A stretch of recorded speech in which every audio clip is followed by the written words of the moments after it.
আসসালামু আলাইকুম। আজকের এই পর্বে আমরা আমাদের ই-কমার্স ওয়েবসাইটে সাইড বার কীভাবে তৈরি করতে হয় সেটি শিখব। তো সেটি শেখার আগে আমাদের জেনে নিতে হবে আসলে সাইড বার কী? আমি এজন্য যদি খুব বড় একটি ওয়েবসাইট অ্যামাজন ওয়েবসাইটে আসি, অ্যামাজন ওয়েবসাইটে এসে ভিজিট করে যদি দেখি তখন দেখব ঠিক বাম পাশে কিন্তু একটি সাইড বারের অপশন আছে যেখানে কোনো কাস্টমার চাইলে খুব সহজে প্রোডাক্টগুলো খুঁজে বের করতে পারে। তো আমি এখানে এসে যদি ম্যানে ক্লিক করি, এই যে ম্যান অপশনটাতে যদি ক্লিক করি তখন দেখব যে এখানে শুধু ছেলেদের যে পোশাকগুলো আছে সেগুলো কিন্তু শো করতেছে। আবার যদি কোনো কাস্টমার এখানে এসে গার্লস আইটেম প্রোডাক্টগুলো চাই, শুধু গার্লসে ক্লিক করলে তখন কিন্তু গার্লস আইটেমের যত প্রোডাক্ট আছে সেগুলো শুধু শো করবে। আচ্ছা, এরপরে আমি যদি নিচে দেখি প্রাইস ফিল্টার একটি অপশন আছে যেখানে যদি আমি চাচ্ছি ধরেন যে $5 থেকে শুরু করে আমি চাচ্ছি $5 থেকে শুরু করে $24 পর্যন্ত যত প্রোডাক্ট আছে সেগুলোই আমার সামনে আসুক। এই দেখুন, এখন যদি দেখি আমি এখানে দেখব কিন্তু এই $24 ভেতরে $5 থেকে $24 ভেতরে যত প্রোডাক্ট আছে সেগুলোই কিন্তু শুধু আমার সামনে শো করছে, বাকিগুলো করছে না। তো এই আসলে সাইড বারের কাজই হচ্ছে এটা। তো আমরা আমাদের ওয়েবসাইটে আমরা সাইড বারটি অ্যাড করব।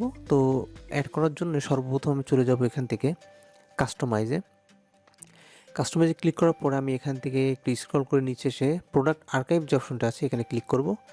এখানে ক্লিক করার পরে আমি একটু স্ক্রল করে নিচে এসে এখানে একটা অপশন দেখব যে সাইড বার। আমি যদি এই সাইড বারে টিক দিয়ে দিই তখন দেখব কিন্তু আমার ওয়েবসাইটে সাইড বারের একটি জায়গা হয়ে গেছে, ঠিক অ্যামাজনের মতন। আচ্ছা, আমি যদি এই অ্যারো বাটনে ক্লিক করি তখন এখানে আমি দুটি লেআউট দেখতে পাচ্ছি। আমি যদি এই পাশের লেআউটটা যদি ক্লিক করি তখন দেখব কিন্তু সাইড বার অপশন এই পাশে চলে গেছে। তো আমি চাচ্ছি যে আমার এই পাশে লেআউটের অপশনটা থাকুক, আমি এই লেআউটটা রাখছি। দেন আমি এখান থেকে পাবলিশ করে দেব। পাবলিশ করার পরে আমি এখান থেকে ব্যাকে চলে আসব। আমি ব্যাকে চলে আসছি। এখান থেকে আসার পরে এখন আমি এটাকে ক্লোজ করে দিচ্ছি। ক্লোজ করার পরে আমি এই উপরে আসার পরে এখান থেকে উইজেটে ক্লিক করব। আমি উইজেটে ক্লিক করতেছি। ওকে, উইজেটে আসার পরে প্রথমে আমরা দেখতে পাচ্ছি মেইন সাইড বার। আমি এটাতে না, আমি নিচে যে অপশনটি আছে ই-কমার্স সাইড বার, আমি এটাতে ক্লিক করব। করার পরে যে প্লাস অপশনে যদি ক্লিক করি, প্লাস অপশনে ক্লিক করার পরে আমি যদি ব্রাউজ অলে যাই তখন দেখব এখানে কিন্তু অনেক উইজেট আছে। আমার যে উইজেটগুলোর প্রয়োজন আমি চাচ্ছি বসাতে, সেগুলো আমি চাইলে এখান থেকে নিয়ে বসাইতে পারি। তো আমি যেটি করব, আমি এখানে প্লাস বাটনে ক্লিক করার পরে আমি প্রথমে চাচ্ছি যে সার্চ প্রোডাক্ট যে উইজেট আছে এটা নিতে, আমি এখানে নিয়ে নিচ্ছি এটা।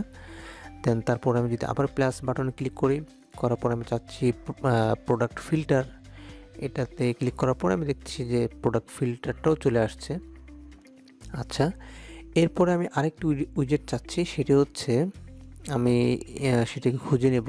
সেই উইজেটটা আমি যদি ব্রাউজ অলে যাই, ব্রাউজ অলে যাওয়ার পর আমি এখান থেকে স্ক্রল করে নিচের দিকে যদি আসি, নিচের দিকে আসার পরে আমি এখান থেকে খুঁজে নেব। আমি চাচ্ছি হচ্ছে যে প্রোডাক্ট ক্যাটাগরি লিস্ট, এটাকে আমি নিয়ে নিচ্ছি। অ্যাড করে নিলাম। অ্যাড করে নেওয়ার পরে আমি এখান থেকে এটাকে আপডেট করে দিব। আমি আপডেট করে দিচ্ছি। ওকে, তারপর আমি যদি ভিজিট সাইডে যাই, ভিজিট সাইডে যাওয়ার পরে আমি এখান থেকে চলে যাব কাস্টমাইজে যদি ক্লিক করি তখন দেখব যে এই পাশে কিন্তু চলে আসছে আমার সাইড বারের অপশনগুলো। আমি যেগুলো সিলেক্ট করেছিলাম সেগুলো চলে আসছে। আমি এখান থেকে চাইলে এডিটে যদি ক্লিক করি, এখান থেকে আমি চাইলে লেআউটগুলো চেঞ্জ করে নিতে পারি। আচ্ছা, আমি ব্যাকে চলে যাই। ব্যাকে আসার পরে আমি এখান থেকে উইজেটে যদি আমি এখান থেকে যাব হচ্ছে সাইড বারে যাওয়ার পরে আমি এখান থেকে আবার 4টি লেআউট পাচ্ছি যে এখান থেকে চেঞ্জ করে নিতে পারি। আমি যে সাইড বারের অপশনগুলো যেটি ভালো লাগবে আমি সেটাকে রাখতে পারি। আমার কাছে মনে হচ্ছে এটাই থাক, টাইপ 3 যেটা আছে লেআউট, সে টাইপ 3 লেআউটটা থাক। আচ্ছা, এর নিচে আমি একটি অপশন দেখতে পাচ্ছি সাইড বার উইথ। আচ্ছা, আমি এটাকে কমিয়ে বাড়িয়ে নিতে পারবো এখান থেকে। আচ্ছা, এরপরে সাইড বার গ্যাপ, চাইলে এখান থেকে আমি সাইড বারের গ্যাপটিও ইচ্ছে মতো করে নিতে পারবো। আচ্ছা, এরপরে আমি যদি চাই কন্টেইনার ইনার স্পেসিং, এটাকেও আমি কমিয়ে বাড়িয়ে নিতে পারি এবং উইজেট ভার্টিক্যাল স্পেসিংটাকেও আমি কমিয়ে বাড়িয়ে নিতে পারি। আচ্ছা, এরপর আমি যে অপশনটি দেখতে পাচ্ছি স্টিকি সাইড বার, এটা যদি আমি দেখাই আপনাদের, আমি যখন স্ক্রল করছি আমার প্রোডাক্টটা তখন কিন্তু সাইড বারটা উপরে উঠে যাচ্ছে। তো আমি যদি চাই এটাকে ক্লিক করে যদি দেই, ক্লিক করার পরে যদি আমি এখন স্ক্রল করি তখন দেখব আমার প্রোডাক্ট উঠে যাচ্ছে, কিন্তু আমার সাইড বারটা কিন্তু জায়গাতেই দাঁড়িয়ে আছে। তো আমি চাইবো যে এটা থাকুক, আমার সাইড বারটি স্ট্রং থাকবে। আচ্ছা, এরপর আমি এখান থেকে ডিজাইনে যদি চলে আসি, ডিজাইনে চলে আসার পরে আমি চাইলে এখান থেকে আমার ফন্টগুলো চেঞ্জ করে নিতে পারি সাইড বারের। এই যে চেঞ্জ হয়ে যাচ্ছে, এই যে চেঞ্জ হয়ে গেছে। আপনাদের বোঝার সুবিধার্থে আমি এই যে এই ফন্টটা যদি নিই, এই দেখেন চেঞ্জ হয়ে গেছে। তো আমি চাচ্ছি ডিফল্ট যেটি ছিল সেটি থাকুক, আমি ডিফল্ট যেটা আছে সেটা রাখছি। রাখার পরে আমি ফন্ট সাইজ যদি এখান থেকে কমাতে বাড়াতে চাই সেটিও পারবো, আবার লাইন হাইটটাকেও কমিয়ে বাড়িয়ে নিতে পারবো। আমি ডিফল্ট যেটা আছে সেটা রাখছি। লেটার স্পেসিংটাকেও আমি কমিয়ে বাড়িয়ে নিতে পারবো।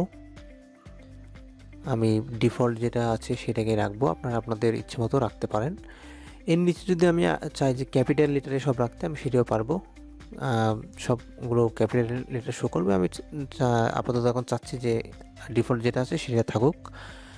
ওকে, এরপরে আমি এখান থেকে যেটা করবো সেটা হচ্ছে এখান থেকে আমি ব্যাকে এসে